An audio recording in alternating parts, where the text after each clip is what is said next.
Right on Sports is a program that teaches middle school kids how to write about sports as a way to inspire them to write. Right on Sports is theme-based education. It's about critical thinking, it's about interviewing, it's about building self-confidence. Our goal is ostensibly to help students improve their writing skills by writing about a topic of interest. And so in this case, sports. We define sports really broadly so that it makes it really accessible for students to write about something that they want to learn more about and care about. It's an incredibly important program. It gets these kids excited about journalism, and it's really cool that they can go and meet these athletes firsthand. I mean, that's an opportunity that not a lot of people have.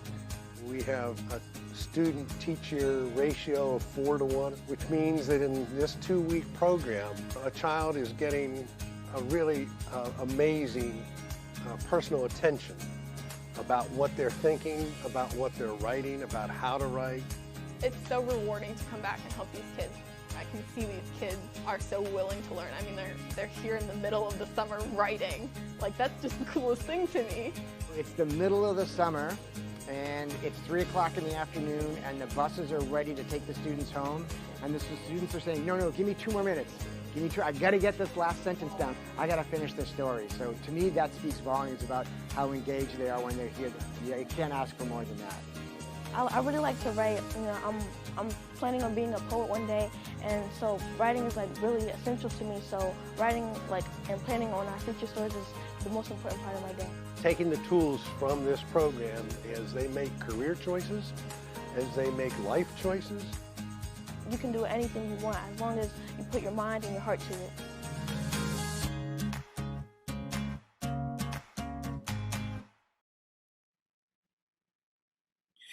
Welcome to the 2020 Right on Sports Gala. I'm Peter King. I'm a member of Right on Sports, a very proud member of Right on Sports. Been so for more than a decade. So happy to be welcoming you tonight to a very unusual evening in the history of Right on Sports. But Right on Sports has been around for 15 years. Middle school students, making them hungry and making them understand that the written word is so powerful. We've got a lot to do tonight.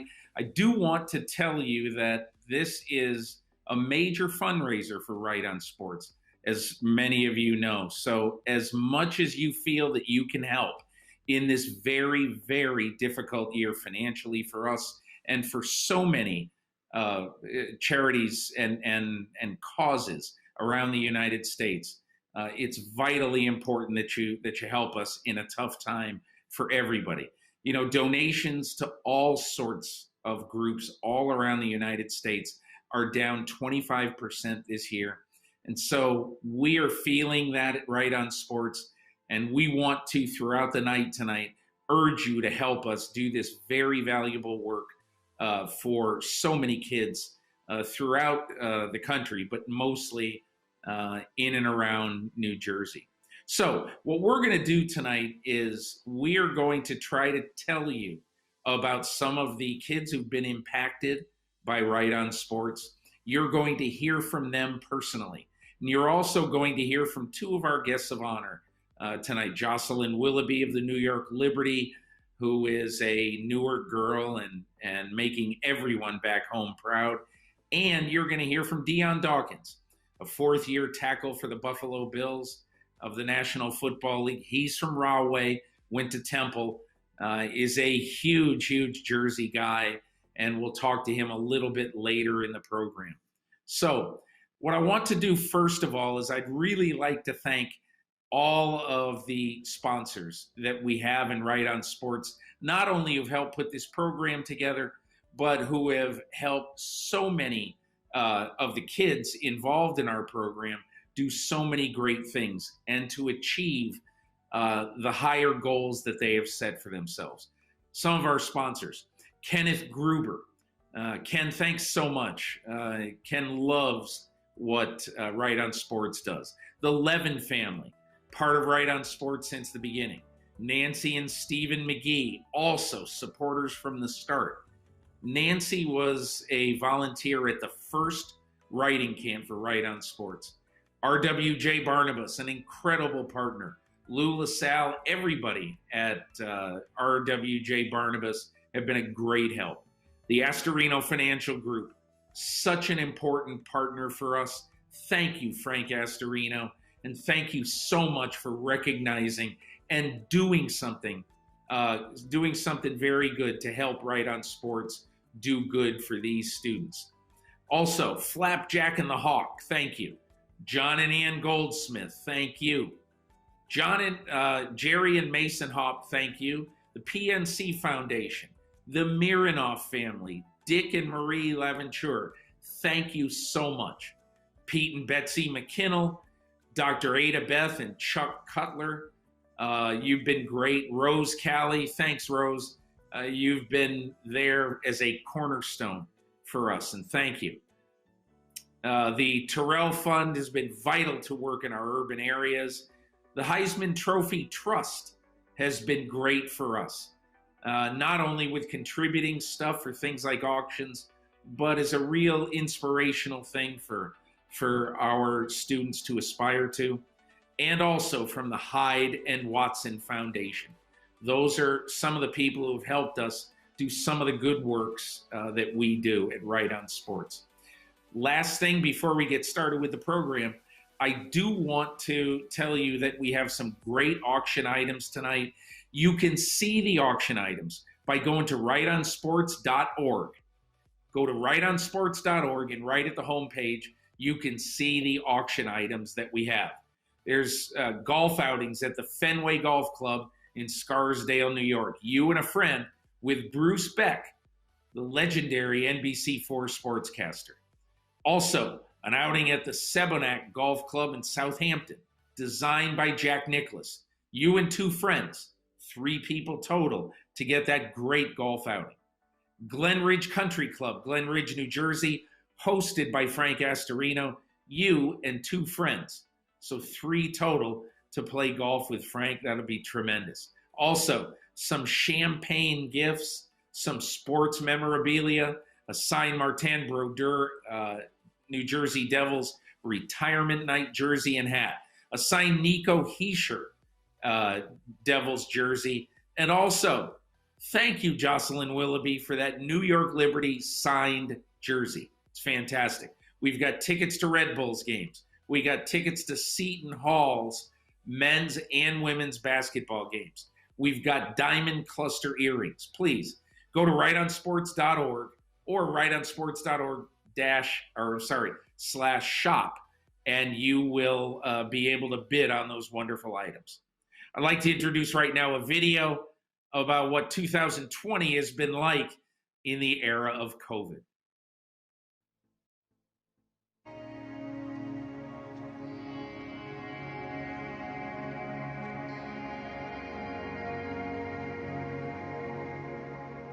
The classrooms are empty. The halls are quiet. This year, our schools don't look or feel quite the same. COVID-19 has ravaged our communities and our education system. From an editor's perspective, what is it that you're looking for in a news story that you're going to give somebody the okay to kind of explore and develop? The first thing that I have is I have like 4 really general categories on what makes a story newsworthy. So you might just want to jot. Right on Sports has embraced this challenging moment head-on by continuing to offer kids stimulating educational programs, even if they look a little different. Shout out to you guys and Eric, what you're doing for these kids. I think it's such an important piece. Now, more than ever, students are eager to find inspiration and connect in a way that excites them for their future. Right on Sports helps these students find their voice. We help them build confidence. We help them to strengthen their writing skills using topics they are passionate about. We help them to discover their authentic selves. My name is Odalis Garcia, and I am a junior studying music education at NYU. I'm Sean Harrington, freshman at West Orange High School. Elon Joseph Lakes, I'm a senior at Newark Academy. My name is Waleed Richardson. I am a sophomore at Stockton University. I'm Nia Caesar, and I'm a sophomore at West Orange High School. My name is Caitlin Fallon. I'm a sophomore. My name is Aziz Richardson. I'm 17. I'm a high school senior at Science Park High School. I didn't exactly have like the best relationship with writing. Like, it was definitely something I did, but it wasn't really something that had much meaning to me. In one word, I would definitely say intimidating. So before I went to the Write on Sports camp, my writing was all over the place. It was so difficult to focus. I'd always get distracted by my phone, or I'd think, oh, what's the definition of this word? And then I'd search it up, and then I'd find another word, and then it would just be a really bad rabbit hole of nonsense that I'd go on. Writing was hard for me back then because I wasn't so interested in the topics that we had to write about.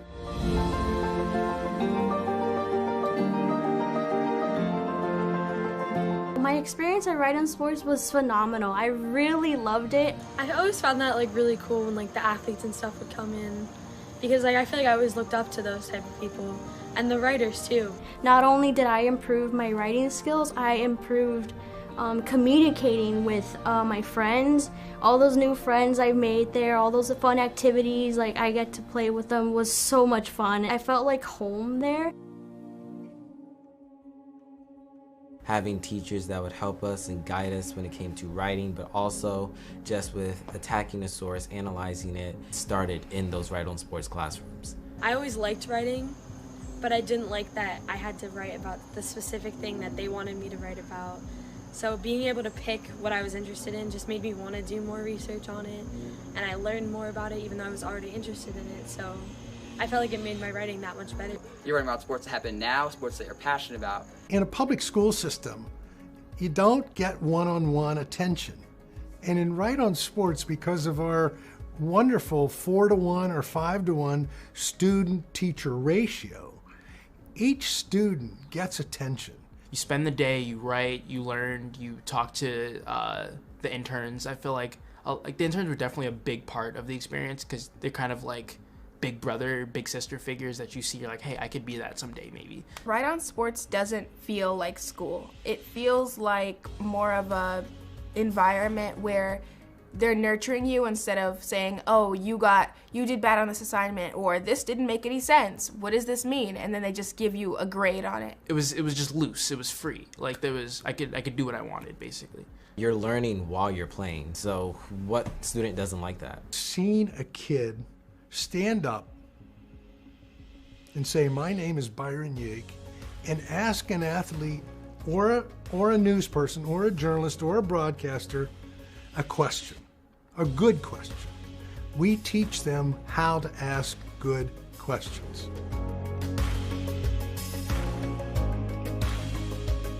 Write on Sports has definitely influenced my future in the sense that I just write a whole lot more now. After Write on Sports, it felt so much easier to write something for a long period of time and sitting down because it helped me focus. I could put on music and then I could just sit down and write actual good stuff.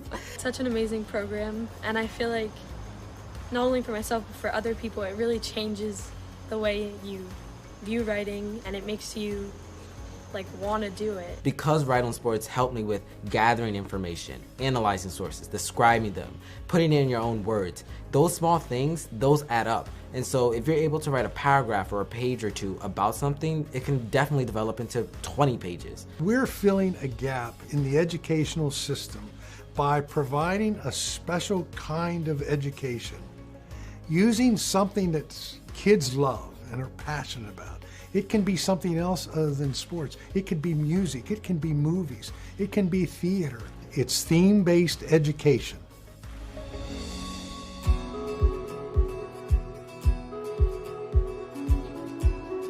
Give to Write on Sports because it helps students like me have a brighter future. Because it changed my life. You're helping students like me become articulate and intelligent professionals. Your support helps me make my writing my own and be confident in what I have to say. You're helping students like me become more confident in themselves and their abilities to write better. I said, I'm going to become a teacher, and it's all thanks to the staff and everyone else that was there.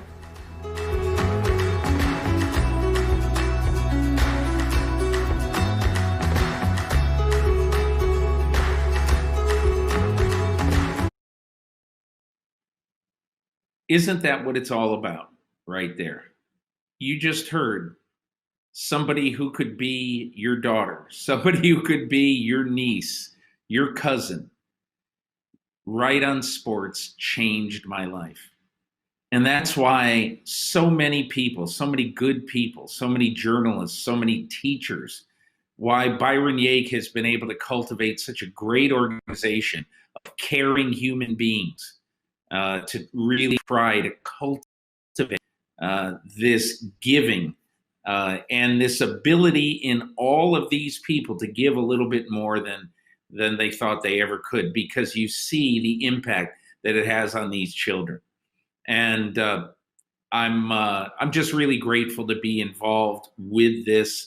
And I'm grateful tonight to be with a bunch of these students from Right on Sports. We're going to go into a segment right now where we're going to have a discussion with 3 of the Right on Sports students, people who have been to these camps, who can tell you about their experience. So let's welcome in from West Orange, New Jersey, Sean Harrington.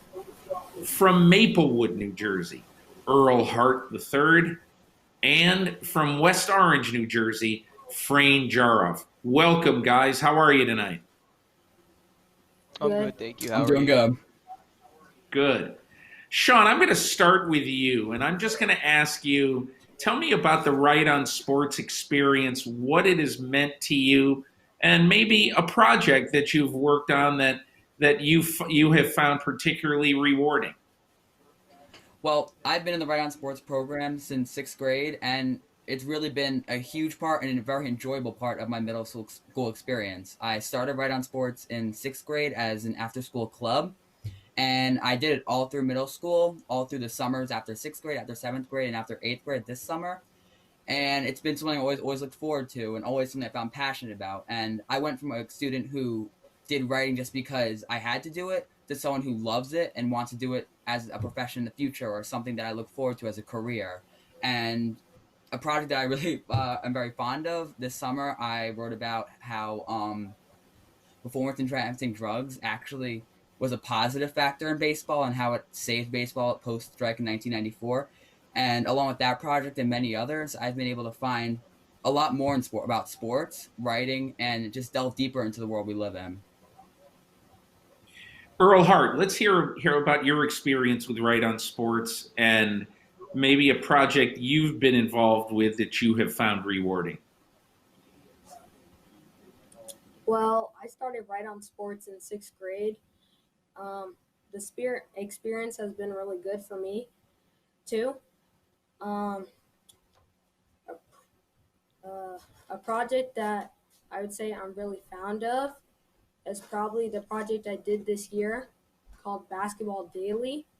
I basically made a video about how COVID-19 affected the NBA and whether or not it would continue. So yeah, I think that was a really good project that I did. Had you ever put something like that together where you were trying to inform people about what had happened to the NBA this year? Or was this something new for you that you did through Right on Sports? No, it was something new for me, and it was really fun to do. Good. Frayne Jaroff from West Orange, give us a little idea of what Right on Sports has meant to you and maybe what you have been able to do as far as a project that you have found particularly rewarding. Sure. So Right on Sports, I've been involved with that for 4 summers. I started 6th grade or summer going to 7th grade, 8th grade, 9th grade.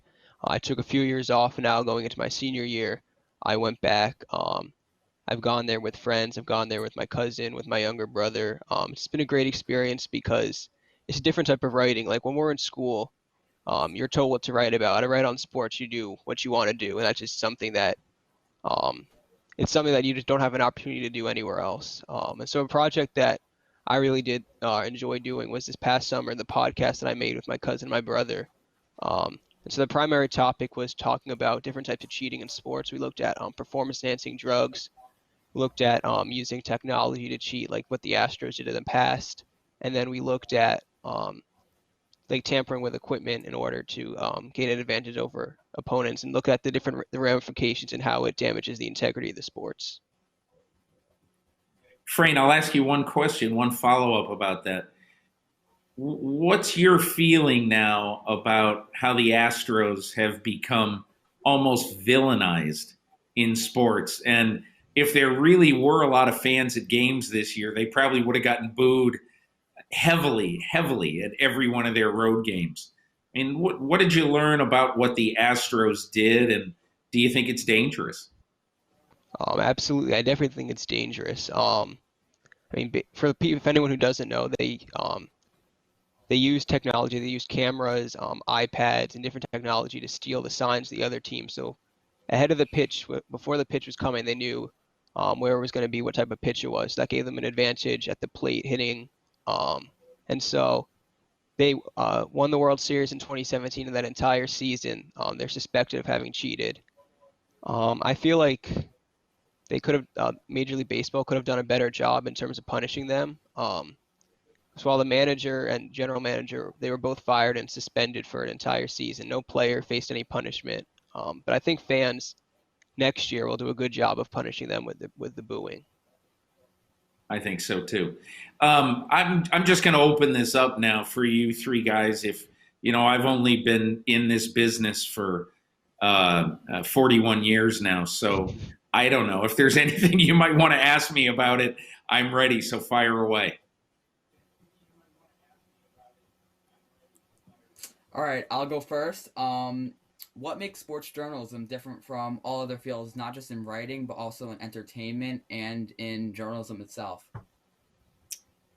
Well, I would say that I don't think sports journalism should be different at all from regular journalism, because you're seeing it today. I write a column every Monday at NBCSports.com, and every time I would write about the NFL and what was going on with COVID in this offseason, I would get 50, 100, 150 emails that week.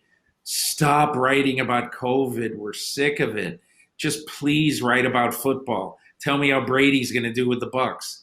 And I would just say, look, I've got room to write about all of this stuff. But the fact is, COVID is going to be a dominant thing in our culture and in the NFL this year. In May, I talked to Anthony Fauci for one of my columns. I never thought ever in my life that the lead of an NFL column I would write would be from an immunologist. One of the greatest in disease prevention in the history of the world.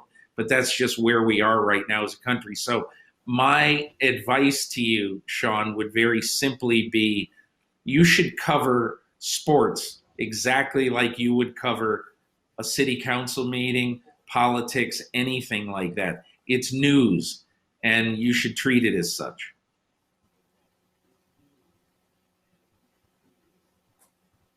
Okay, well, I was going to ask, what inspired you to become a sports journalist?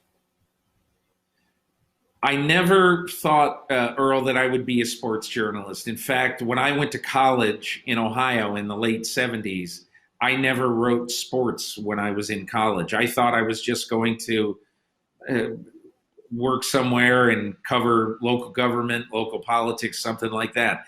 But it just so happened that I had an internship at the Cincinnati Enquirer after my junior year in college, and the guy who was my boss there became the sports editor of the paper and said, I want to hire you. So I said, okay. Now, I love sports. It was great. But I almost got into it in a happenstance kind of way. And it's been a wonderful 40 years. But I think I would have been just as happy if I was covering politics somewhere. I was, covering political campaigns or anything like that. Because to me, it's about the curiosity. And it's about trying to find things out that nobody else knows.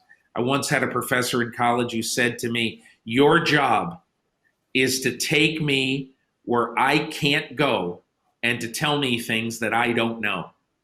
And I think that's a good way to remember what your duty is here. When you were going out to do a story, Earl, You want to inform the people who are going to either listen to your podcast, read your work, watch your video. You want to make it worth their while. So you have to always think to yourself, what can I tell people that they don't know already? We'll wrap it up with Frayne. What do you got, Frayne? I'd like to tie a question into the podcast I did this summer. So having covered the NFL and witnessed by Spygate, Bountygate, Deflategate, what can you say about how opposing players and teams feel privately when it's revealed that opponents cheated? I remember vividly, I worked at Sports Illustrated for a long time, and I wrote a cover story about 8 years ago when the New Orleans Saints were found to have cheated, and they had this huge bounty scandal. Sean Payton, their coach, got suspended for a year, huge fines. It was a big scandal. And I remember talking to the teams in their division after it, the year after it, and they felt almost like they had been betrayed.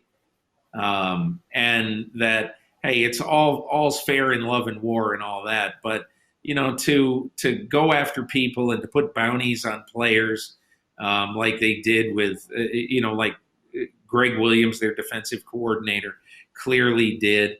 I just think that in the spirit of fair competition, I think everybody says, hey, listen, you want to stay up 25 hours a day to work harder than everybody else, that's fine. But once you say to your players, hey, listen, if you knock out Brett Favre in this game, we're going to give you a bunch of money. And that really was bothersome to so many people in the NFL. But hey, listen, guys, I really appreciate you guys being part of the program tonight. Sean Harrington from West Orange, Earl Hart III from Maplewood, Frayne Jaroff from West Orange. You guys were great. So here's what we're going to do now. We are going to urge you once again to really try to go to the auction page. Okay, that's rightonsports.org. You go to that page, you can see the auction items. And let's say you're feeling particularly generous tonight and you just are dying to donate $1,000 to Right on Sports. You can do it right on that page. And we would really, really like you for that. So we're going to be back with Jocelyn Willoughby from the New York Liberty after this quick break with messages from a lot of our good friends and sponsors. So please watch. Hi, I'm Chris Broussard from Fox Sports, and I am so grateful for Byron Yake and the people at Right On Sports for doing a tremendous job of helping, educating, and inspiring so many young people and even older people through your great work for the past 15 years. It has truly been an amazing 15 years, and I'm looking forward to an amazing 15, 20, 30 more from Right On Sports. So I just wanted to send my congratulations. You've done terrific work, and I know you'll continue to do so. Hello, everyone. It's Greg Amsinger of MLB Network. I want to wish Right On Sports a very happy 15th anniversary. It's crazy. It's already been 15 years. The work you guys are doing in our communities for our kids, absolutely incredible. So excited to see what the future holds. Next 15 years, can you imagine? Once again, congratulations and keep up the great work.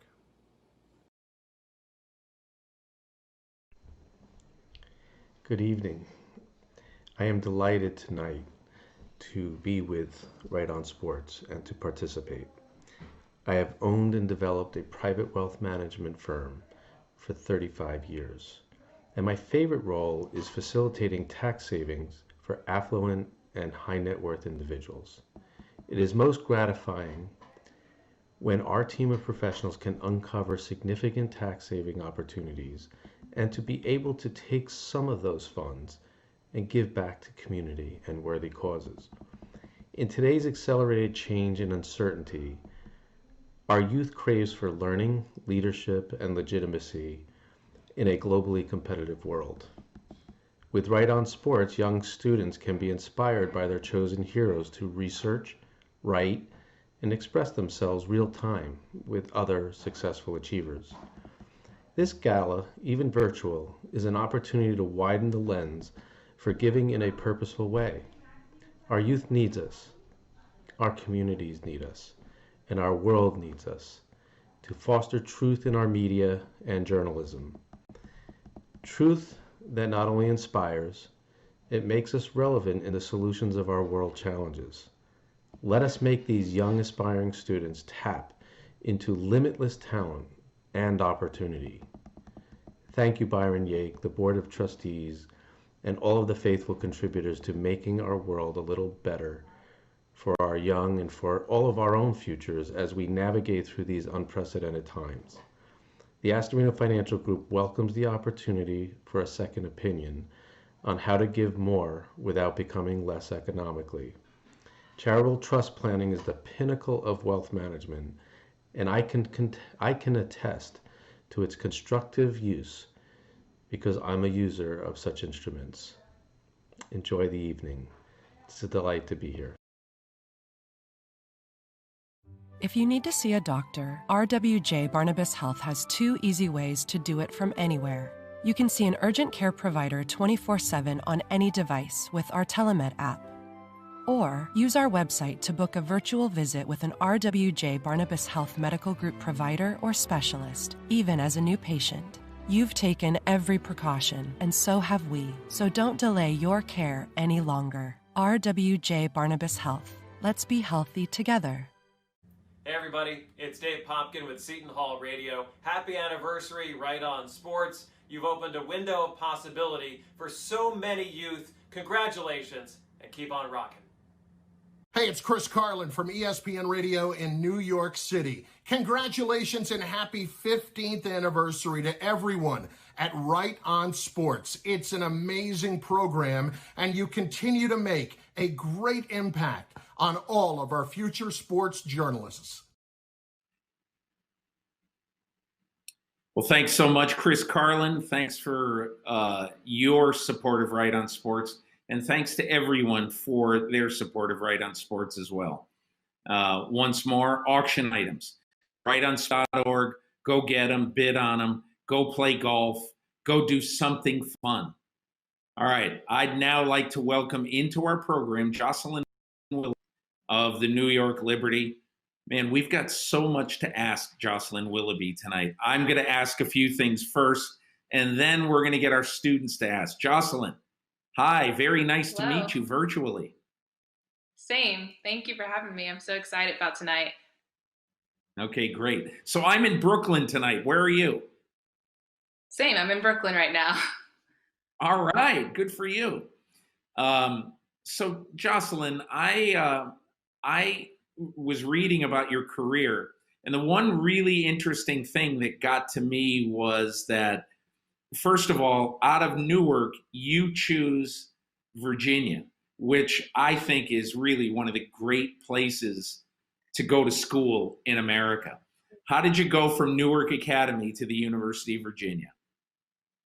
So I went to Newark Academy, but I'm actually from East Orange, New Jersey. And the University of Virginia was a decision that I made. I took a rather long time in my recruiting process, I think, compared to other athletes in my class. But as you mentioned, it was a great place to earn a degree from. It's one of the best schools in the nation. And so that was important to me in my process. But it also has such a historic women's basketball program legacy. And in making my decision, I wanted to be an impact player and help the program get back to the heights that it was at one point in time. And so that was important to me, and just feeling that I could be truly, in every sense, a student athlete and have just the best of both worlds on the court, but also in the classroom. Being in the WNBA now and having played, at such a high level of college basketball, I wonder, how were you able, in the time that you were at Virginia, which is a fantastic academic institution, how did you balance everything, and where do you think you got your devotion to learning? Because in the couple of things I read about it, you're a big fan of education and you're a big fan of learning. So where did you get that, and how did you nurture that when you were in college playing at such a high level? Yeah, I mean, I kind of laugh because I don't know that I always had the balance. It, it was something that I had to learn over time to just manage my time a little bit better, to prioritize a little bit better. But again, basketball has always been something that's important to me, and so has learning and just my education. And so sometimes those are a little bit in tension, just figuring out how much time and energy I allocate to both. But I think in terms of where the thirst for knowledge came from, I think it started with my parents, especially my father. Well, my mom's an educator. My father, he's always been one to ask tons of questions, even to this day, and just encourage me to ask questions myself, but also anything I want to learn, anything I want to know, anything I want to be great at, to figure out how to do so, to research. And so having that upbringing, the teachers and just support system I've had through my school and academic experience, they've definitely nurtured that. And then just going to Virginia, it was a matter of just taking everything that's important to me and kind of blossoming. And so finding that balance and just remaining committed to both academics and basketball. It was hard at some times, for sure, especially graduating in 3 years. But the biggest thing is I had the support network around me to help me get through it all. You graduated in 3 years from the University of Virginia while playing college basketball? Yes. That's slightly insane. How did you do that? I am a very self-motivated person. I came into the university definitely, having some sense that it was possible given the credits I had earned through AP and IB testing coming from high school. And, I pretty much said to my academic coordinators and staff, and I said, this is something I want to do, and just made a plan and stuck to it. And so I was definitely very fortunate to do that. It was hard for sure at some times. It took a lot of discipline and in some cases sacrifice and hard work through it all, but it worked out. I don't know if not necessarily insane. It was definitely manageable, and I enjoyed my experience as well. But what was important to me, I think, was in my 4th year being able to start my master's in public policy, or leadership in public policy. So that was kind of my goal going in, to start a second degree, and I saw it through. So what are your degrees in right now? What was your first degree? So my undergrad is in global studies, concentrating in global development. I haven't completed the master's, the MPP yet, but I'm halfway through, and so looking forward to going back and finishing that soon. Very, very good. Jocelyn, we're going to be joined by some students who are going to have some questions for you. And, okay, great. I just hope that, I hope you can, you'll be able to inspire them a little bit the way you've inspired me in the last couple of minutes. Because thank you. No, I don't know how it's possible to graduate from the University of Virginia in 3 years while playing college basketball. So anyway, I bow to you, Jocelyn Willoughby. But anyway, here we go. We're going to get you're welcome. We're going to get our students in. Nia Caesar from West Orange, I'd like to welcome you to the program, Right on Sports student. We are also joined tonight by Kayla Griffith from Dumont. Kayla is also a Right on Sports student. We've also got Penelope Fleming tonight from Jersey City. It's great to have Penelope here and great to have her in the Right on Sports program. And then Sam Bellot from West Orange, New Jersey. So good to have Sam here. And we're going to give you all a chance now to get in and have some questions now for Jocelyn Willoughby of the New York Liberty. Nia, would you please start off with your question for Jocelyn? Well, my first question was, who are some of your role models? Oh, that's a great question. I think my biggest role model is probably my mother. She, has been was my first role model, and is someone I still look up to. Just a constant source of inspiration and motivation, and wisdom. So definitely, I'd say my mother's my biggest role model, and I've just been fortunate enough to run into others, coaches, teammates, teachers along the way who've served as mentors and role models in my life. Nia, give us one more. You're good. Oh, okay. Well, my other question was, have you experienced any challenges as a Black woman in the sports industry? Oh, that is a great question. And it's a little bit tough to answer. I think that as a Black woman, or in general, not just in the sports industry, you face challenges as a Black person, and you also face challenges as a woman. And sometimes it's hard to distinguish when you do come to a challenge, like, okay, what is the cause of it? What is the root? And sometimes it can be both. And so for me, I think that there's no one experience that comes to mind. But at the same time, what I've learned, especially as a professional now, is that it's important to look at the individual experiences, but then also the structural and institutional experience as well.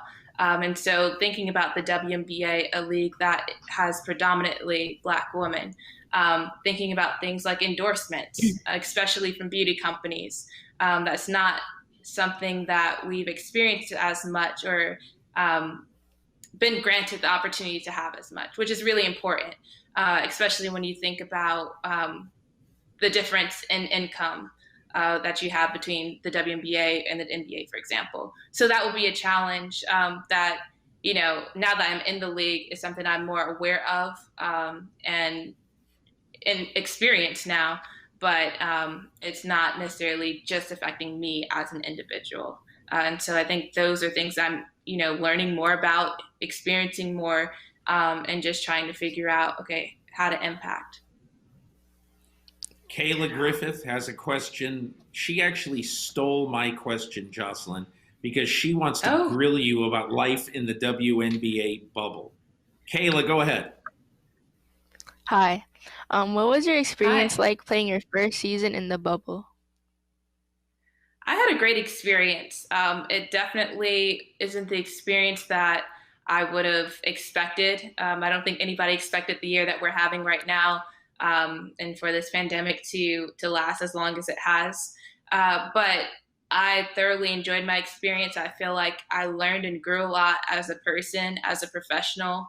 And I'm just really excited to be able to build off of the foundation I set for this year, all that I've learned, especially on the court, and being able to take my game to another level. So it was also tough at moments, just being in a bubble and confined. I will acknowledge that, but overall, there's much more positive to the experience than negative, and I'm grateful for it. Kayla, we got time for a follow-up if you'd like to ask one. Well, I have a question about her high school. Yeah. Sure. What was it like to lead your team to 2 back-to-back state titles? I mean, I think my high school experience was just a great one overall. It's nice to win, but I think the amount of growth that I had in those years, aside from winning the back-to-back championships, and the support that I had in those years, it means more to me than just those awards. And so I look at it less from those 2 years, but just the holistic experience. And it was a positive one. It was a challenging one. I think every era in your life has challenges, but I've grown so much from it. Penelope Fleming, I think you want to have another follow-up on the bubble and about the downtime with Jocelyn in the bubble. Go ahead, Penelope. You're up.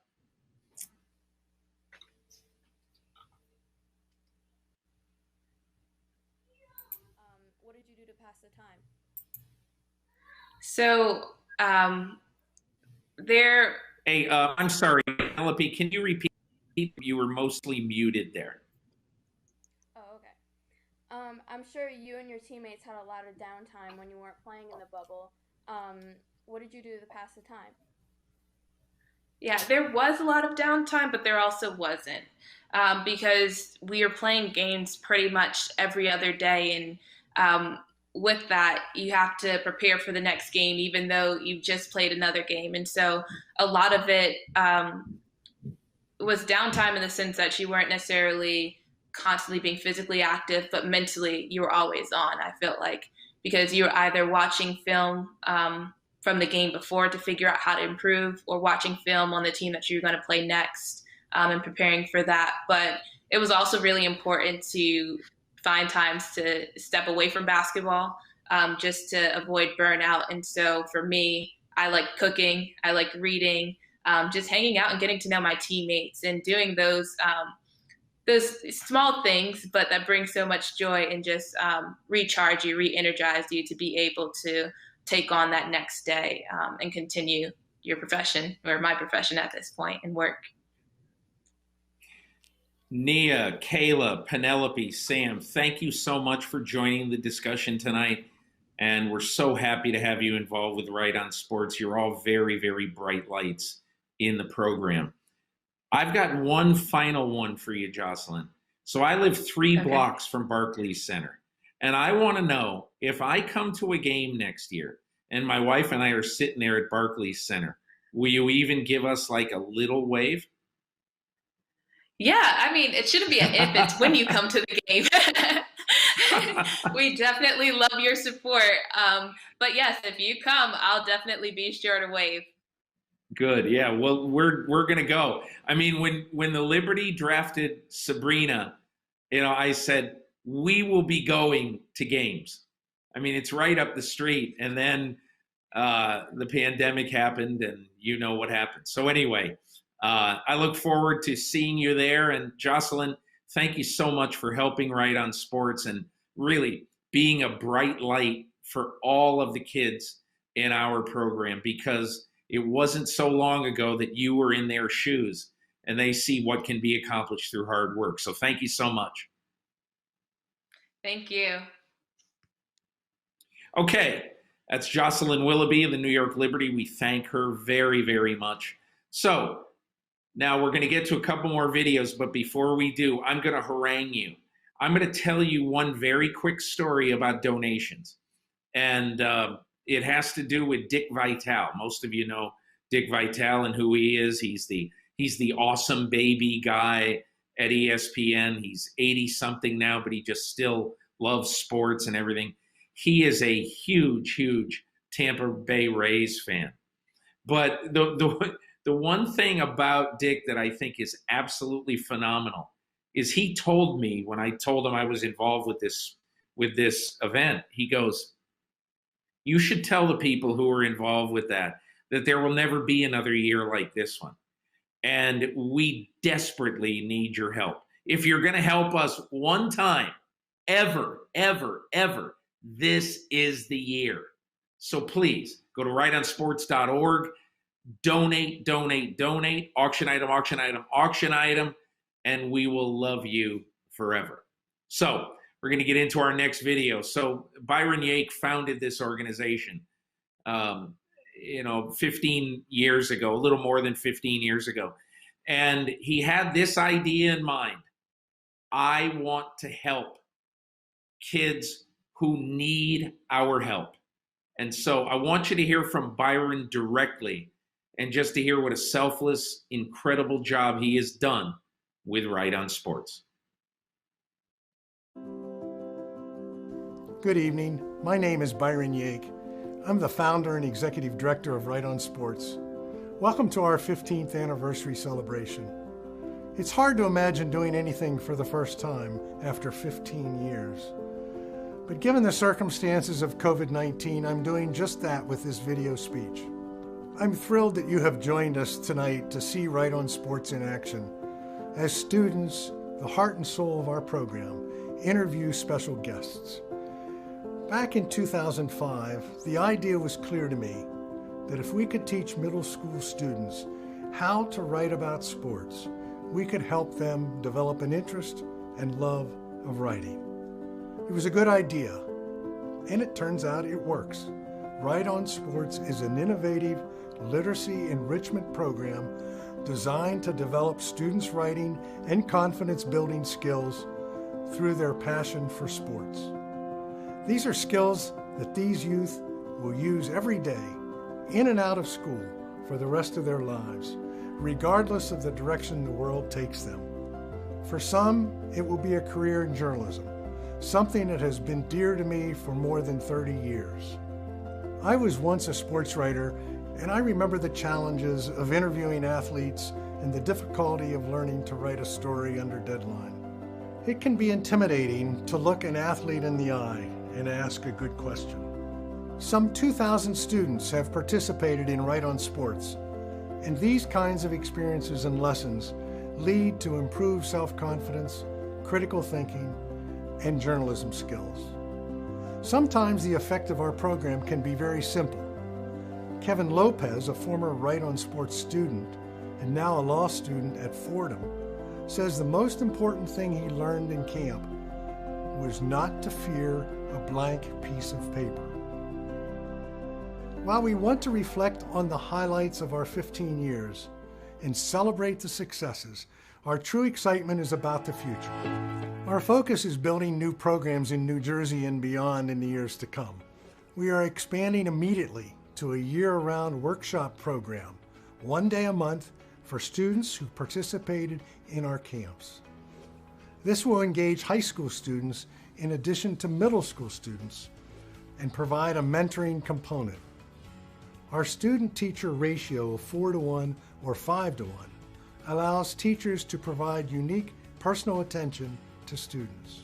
But after this incredible summer, in which our lead teachers, Eric Jacobson and Andy Butel, revised the curriculum for online learning and successfully orchestrated 4 remote programs, we now have the flexibility and the capability to achieve greatness under any circumstance.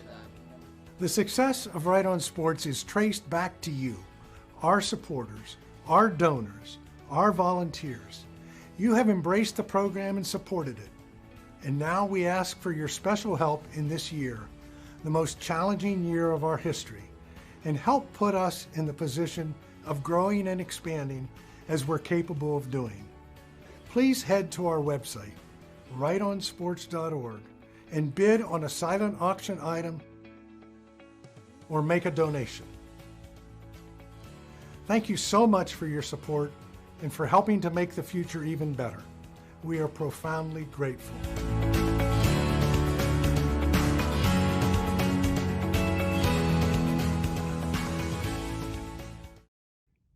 I'm Hugh Weber, president of Harris Blitzer Sports and Entertainment. I want to send out a big congratulations to Byron and the entire Write on Sports team for 15 glorious years and hundreds, if not thousands, of lives changed through sport and writing. Congratulations. Hey everybody, it's Steve Politti from NJ Advanced Media. I want to congratulate Write on Sports for 15 great years of helping kids take their passion for sports and turn it into a passion for writing. What's going on, everybody? It's Eric LeGrand from Team LeGrand. I want to congratulate Write on Sports for 15 years of amazing work. Keep up all the great work and continue to inspire. 15 years is special, and in that context, we want to pay special tribute to a group of individuals who embody and celebrate Write on Sports through their support. Dozens of people have been by my side since the beginning. Individuals who have given their time and ideas and money to make these programs something we are very proud about. Without the ability to shake a hand and thank someone in person tonight, I've written my thanks in a brief note on our website to those people who, among so many others, were instrumental in helping us fulfill the dream. Please note that my heartfelt thanks lie with every word. Thank you again for tuning in tonight. I am so incredibly proud of Write on Sports and the impact we continue to make in the communities we serve. I look forward to a bright future for all of us.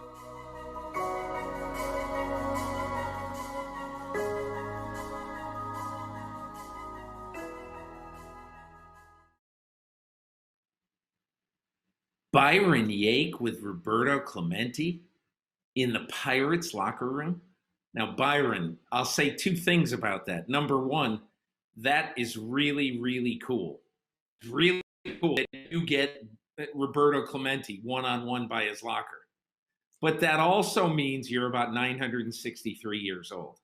So I just wanted to congratulate you for Clemente, but also wonder, how in the world do you look so young? And that is the big question of the day. But anyway, Byron, thank you. A sincere thanks for everybody who has ever had one fingerprint involved in Right on Sports. You have been an incredible leader. We're grateful to you. And the best gift that anybody can give tonight is to go to rightonsports.org and please donate, because the legacy of Right on Sports in a pandemic year, quite honestly, is very much at stake. So we're going to go to our next guest. Our next New Jerseyan, who has made so many people back home proud. He plays tackle for the Buffalo Bills, who are having a heck of a year. He's from Rahway, New Jersey. He went to Temple, and he's in his fourth season on the offensive line with the Buffalo Bills, Dion Dawkins. Dion, Peter King here. It's so good to have you in the program tonight, and so good to have you in such an important year for Right on Sports. Thank you. Pleasure to meet you, Peter. Thank you for having me. So, Dion, I want to ask you, you're being watched and seen by a lot of kids who are in Newark and the Oranges and really all over New Jersey and in other locales, mostly in the eastern part of the United States. But so many of them look at you and say, wow, this guy really, really has made it. And I know this is a corny question, but I want you to talk to the 12 or 14 or 15-year-old Dion Dawkins. Talk to these kids. What is important advice that you would have for young, mostly Jersey kids in trying to get to the other side? Well, first, I would ask them, and I would tell them to look themselves in the mirror, and I would say, take a good look at yourself, because this is who you currently are.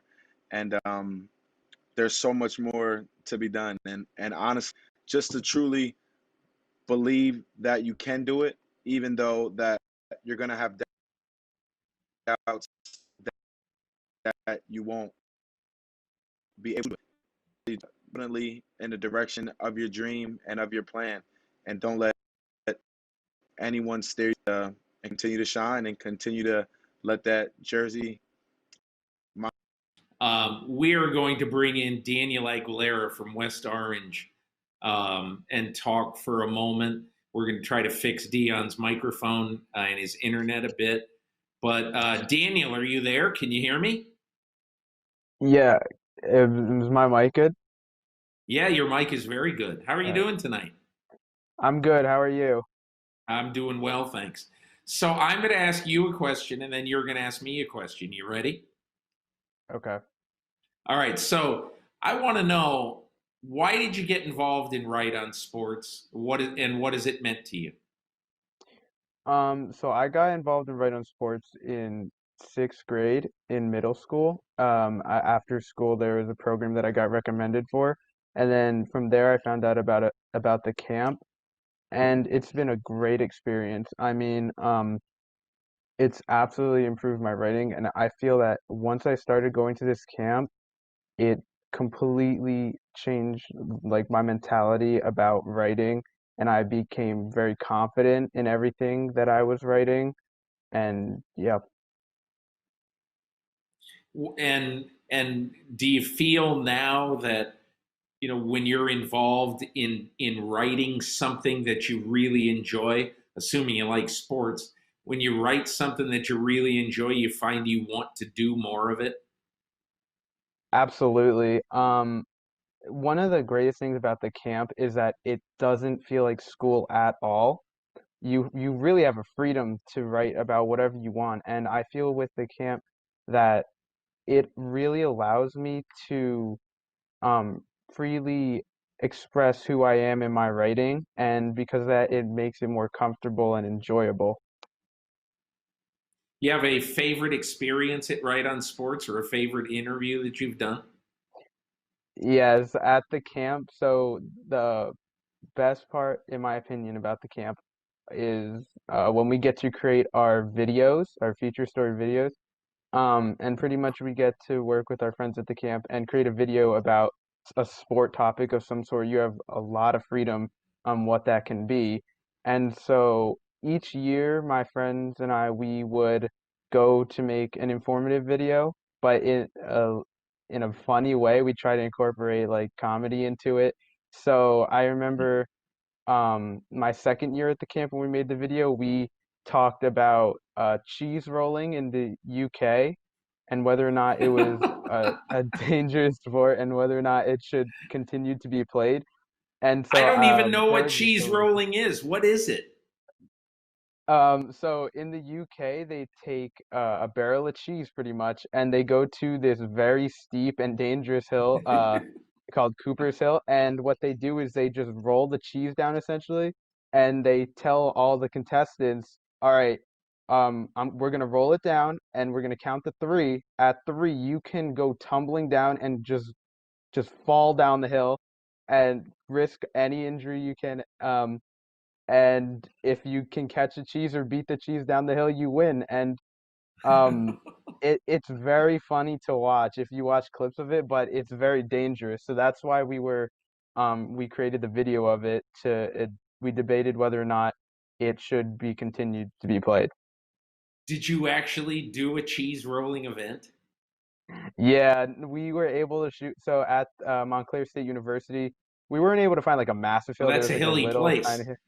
Yeah, we were able to find on campus like a smaller hill that wasn't as dangerous or muddy.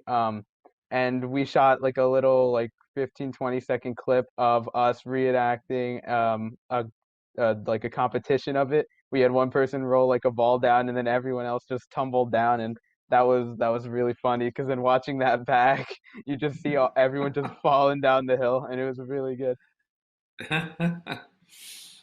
Daniel, what do you think you want to do with your life? Well, from a very young age, I've actually wanted to become a pediatrician. Um, I mean, so this camp has completely changed my view of ELA. You know, I still think that math and science are my strong subjects, but before ELA wasn't always my strongest subject, and I always felt that um it Tell wasn't me as what ELA enjoyable to is. me. English language and language arts. Okay, all right. So basically it wasn't the most enjoyable subject for me, but then this camp, like just getting the freedom to just write about what I want and just being able to expand my ideas more, that really changed my thoughts on the subject, and now I really also enjoy writing. Can I give you a weird little story about how your life will be enriched if you continue to practice writing and be better at writing? And this is, I'm glad we don't say names here, but I have a physician that I've been exchanging emails with about a little dermatological problem that I have. And I say to myself, how in the world could this person have gotten through college and all these classes when he writes like, I don't know, maybe he doesn't write well at all. Yeah. And his spelling is bad and everything like that.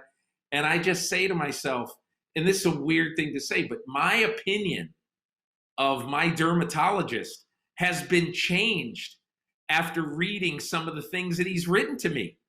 And so just understand that even if you do become a pediatrician, you're going to have to write notes to your patients and to your moms and the dads of the kids who you're taking care of. And if you can't write a sentence, they're going to say, I don't know if we should use Dr. Aguilera anymore. Just personal advice right there. What do you think? Do you think this might change the track of what you want to do with your life? It might, but I honestly really am focusing, and like I really still enjoy math and science. And this year was the first year my high school offered a medical course, so it's an elective course. So I'm starting to take that now, and so for right now, I'm like focused on going into the medical field, but um, maybe at some point. I mean, obviously, nothing like I don't want to determine or run to any conclusions yet, but um, maybe at some point, writing and journalism. I mean, I really enjoy the camp, so maybe in the future. But for right now, I'm like the medical field.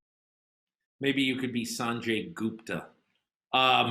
Before we've got a couple of minutes left, and I want to bring in one more Right on Sports student, Franklin Smith Fullwood from Newark.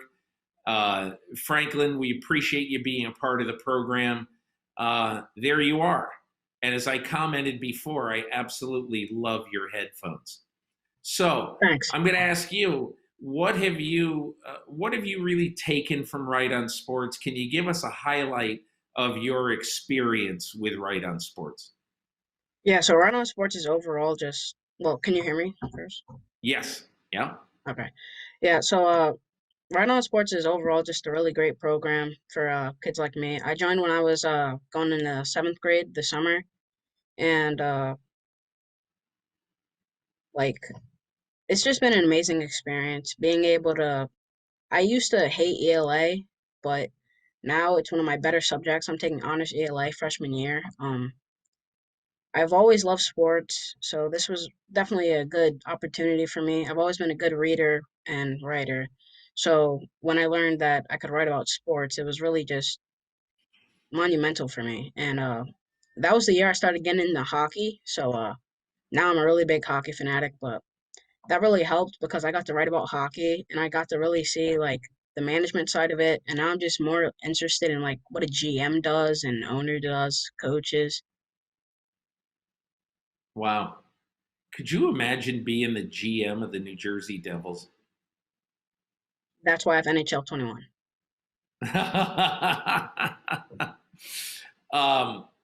Have you figured out at this point in your life, Franklin, what would be a dream job for you when you grow up? Sports analyst, hands down. In what? What sport? All of them or just one? I actually have a YouTube channel where I cover all Big Four sports, so any. Wow. Give me one question for me that you would want to ask a real dinosaur in the sports media business like me that you have the chance to do right now.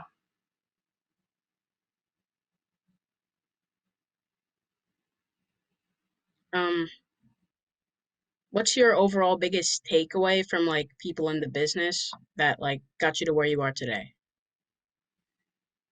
Well, when I was in high school, growing up in Connecticut, there was a sports writer for the Boston Globe named Peter Gammons. And my father was kind of a newspaper junkie, so he would bring the Boston Globe home. And Peter Gammons would write these tremendously long, these full pages, broadsheet pages, on just notes about everything that was going on in baseball. And I said, that is the job I want.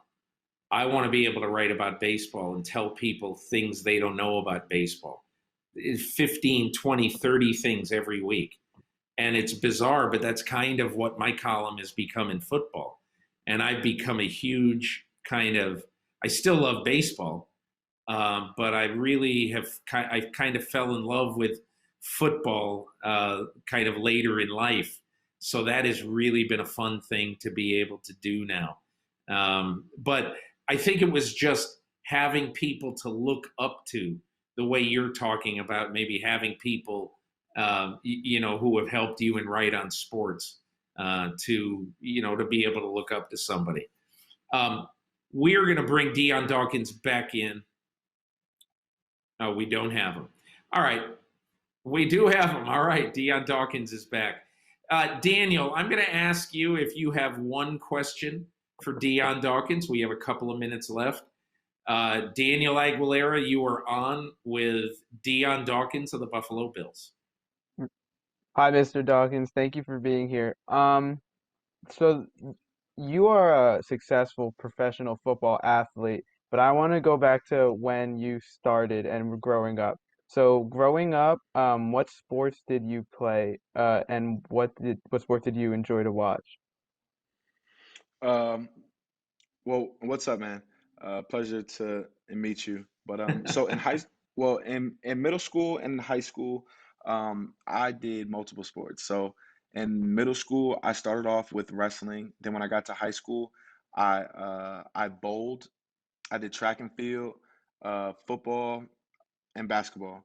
And I could never play basketball for the team because track and field and basketball was at the same time. But I would play at the rec center on Tuesdays and Thursdays, and yeah, it was a steady grind, and I honestly think that all of those sports molded me to the football player because I used my balance from bowling. I used my speed from track and my strength and from track, and they all countered, collected each other to help me be the football player that I am today. How many NFL players bowl? Well, I'm gonna be honest, there's a lot and it's very competitive. Uh every it's like it's like almost like every NFL player has like a custom ball and they literally talk smack in the locker room and they say, well, listen, we can bowl. Or honestly, another one is ping pong. A lot of guys play ping pong and they bowl. And it's very weird, but it's just it's just how it's how they do it. Who wins ping pong in your locker room? Well, my quarterback, Josh, is really good. And also our chaplain, Len, is very, very, very good.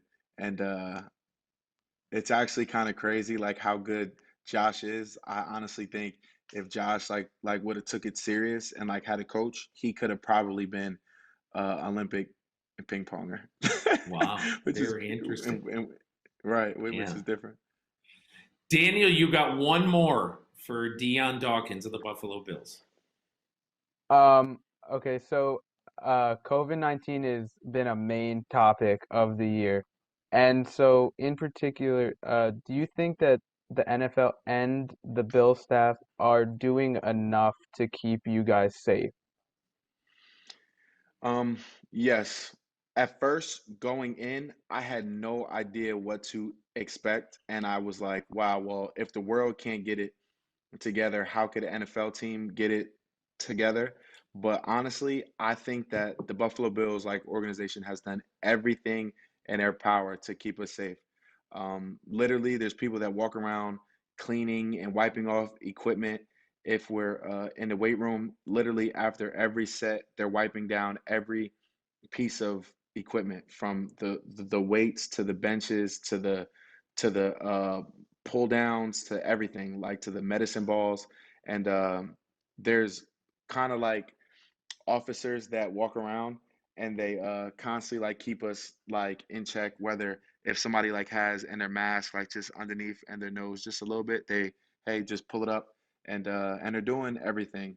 And even on away games, it's a different feel because like we're used to having freedom, but we're all literally like on lockdown. And if that's the best way for this thing to work, then they've been doing it. Franklin from Newark, you are up with Dion Dawkins from Rahway. I know being drafted is a really big deal, and just how did you feel when you were drafted? Well, what's up, Franklin? Pleasure to meet you. Uh, when I was drafted, um, it was honestly the best moment of my life. from playing sports in high school and college and just kind of praying for that moment to finally happen, and then it happened. Even though like I got drafted in the second round, I was still disappointed because I didn't get drafted in the first round. But then after thinking about it, it was just like, hey, well, there's no reason to be like upset. Like, let me just enjoy and what I have, and be thankful for what I've just and received. And that was to be drafted in the second round. But the feeling was honestly, truly unexplainable in a way.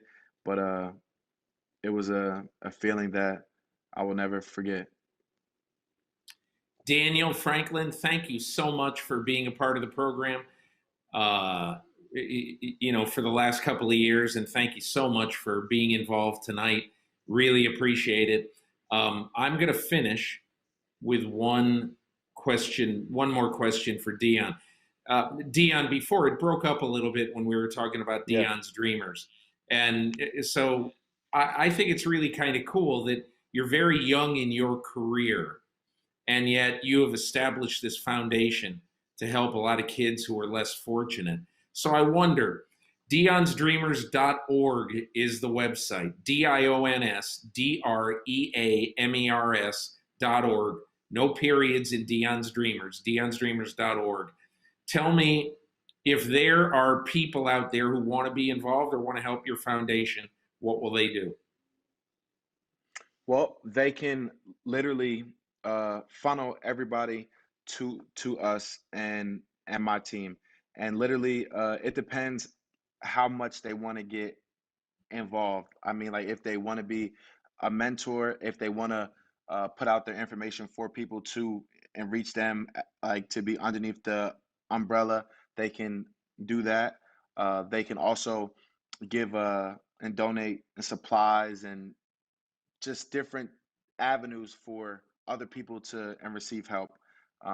It's really simple. It's just basically like a giant and football team just out there just looking to win every battle. Hey, Dion, by the way, you got a big game Sunday. Did you know that? Yeah. Well, every game is a big game, but this one, of course, is just a little bit more special. Patriots are coming into town. Yeah, the New England Patriots are at the Buffalo Bills on Sunday. And Dion, I know we'll end on this.